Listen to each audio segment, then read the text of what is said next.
Assalomu alaykum aziz do'stlar. Bugun biz sizlar bilan YouTube kanalimiz orqali LMT sim kartasini balansini to'ldirish va unga qo'shimcha internet paketlarini ulash haqida gaplashamiz. Demak, biz birinchi qiladigan ishimiz Play Marketdan LMTni ilovasini topamiz va uni o'rnatib olamiz. Azizlar, kanalimiz rivoji uchun bizni qo'llab-quvvatlab podpiska tugmasini bosish orqali kanalimizga a'zo bo'lib qo'yishingizni so'raymiz. Demak, LMTni ilovasini o'rnatib oldik va unga kiramiz.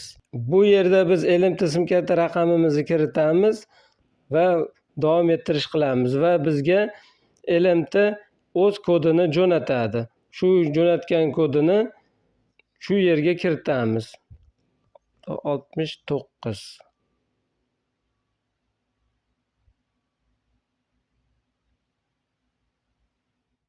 Demak, bizga qo'shimcha pin kod kiritishimizni so'rayapti. Misol uchun 2211.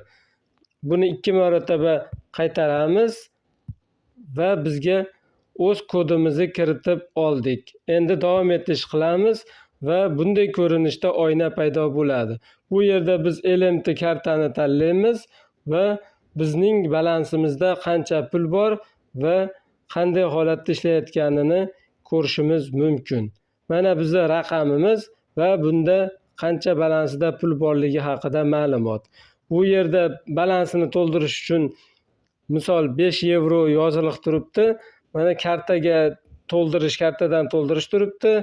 Demak, biz 5 yevroni o'zgartirishimiz mumkin. Misol 6 yevro, 7 yevro, necha yevro kerak bo'lsa, shuncha tushirishimiz mumkin va bitishga qo'yib to'ldirishni bosamiz.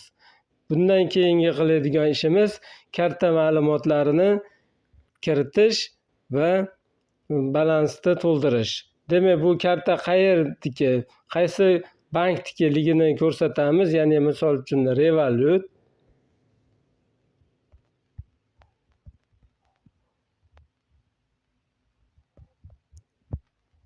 Karta nomerini ko'rsatamiz. Misol uni o'zingizni qo'lingizdagi karta nomeri va uni muddati, qaysi oydan qaysi yilgachaligi va uni 3 ta himoya kodi va undan keyin balans to'ldirishni bosamiz.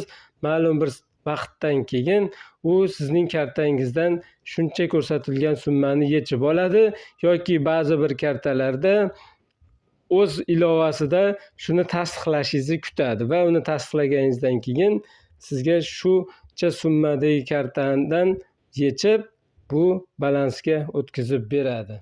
Orqaga qaytganimizdan keyin bizda balansimiz 00 turishi mumkin. Bunda biz obnovit tugmasini bosamiz va buni qaytadan obnovit qilib bizga tushgan summani ko'rsatib beradi.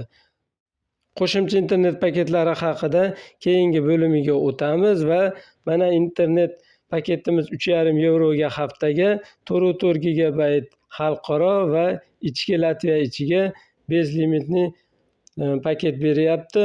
Bundan tashqari 3 yevrolik haftalik va 2 yevrolik 1 gigabaytli haftalik internet paketlarini ko'rsatib o'tyapti. Demak, videomiz ozgina bo'lsa ham sizlarga manfaat keltirgan bo'lsa, like tugmasini bosib qo'ying va kanalimizga a'zo bo'lib qo'yishni unutmang. Keyingi videolarimiz nima haqida, qanday mavzuda bo'lishini istasangiz kommentariyada yozib qoldiring. Biz sizlarga shu mavzuni yoritib berishga harakat qilamiz. Rahmat, sog' bo'linglar.